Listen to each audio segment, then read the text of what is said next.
দলীয় দৃষ্টিকোণ থেকে এখানে কোনো ব্যক্তিকে কোনো অনুদান দিবেন না।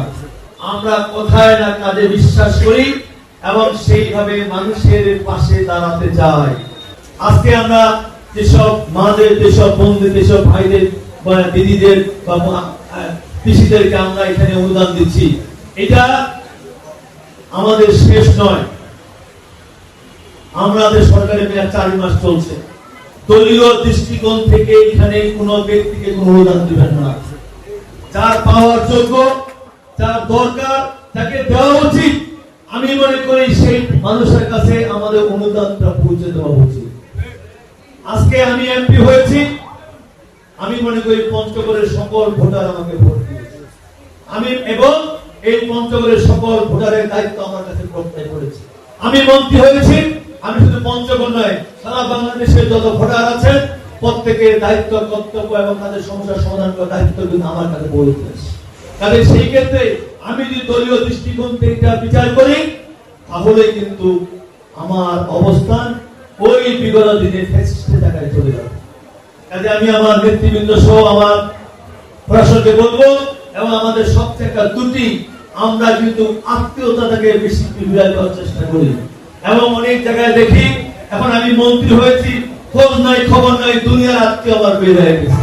আত্মীয় সে এমন ভিড় করে, আমার সেই মাঠের কর্মী, সে আমার ত্যাগী কর্মী, সে আর কাছে দিতে পারে না। আমি অনুরোধ করবো এই মানসিকতা পরিহার করতে হবে। ওই মাঠে যে কর্মীটি দীর্ঘদিন ধরে চাকরি পায় নাই, ব্যবসা পায়নি, বাণিজ্য পায় নাই, দলের জন্য কাজ করে, দেশের জন্য কাজ করেছে, অবশ্যই সেই মানুষটাকে আমরা সেই প্রিভিলেজ দেওয়ার চেষ্টা করবো, আত্মীয়কে না দিয়ে।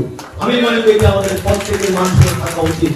আমি আমাদের মাননীয় প্রধানমন্ত্রী দেখবেন, উনি আজকে জীবনযাত্রা কোথায় নিয়ে আসছে।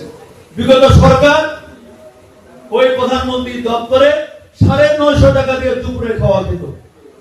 আমাদের সৌভাগ্য হচ্ছে মাঝে মধ্যে প্রধানমন্ত্রী দপ্তরে যে দুপুরে খাবার মাত্র 150 টাকা দিয়ে উনি নিজে খান এবং তার সকল কর্মকর্তা কর্মচারী ওই 150 টাকার খাবারটাই সবাই খেয়ে থাকে।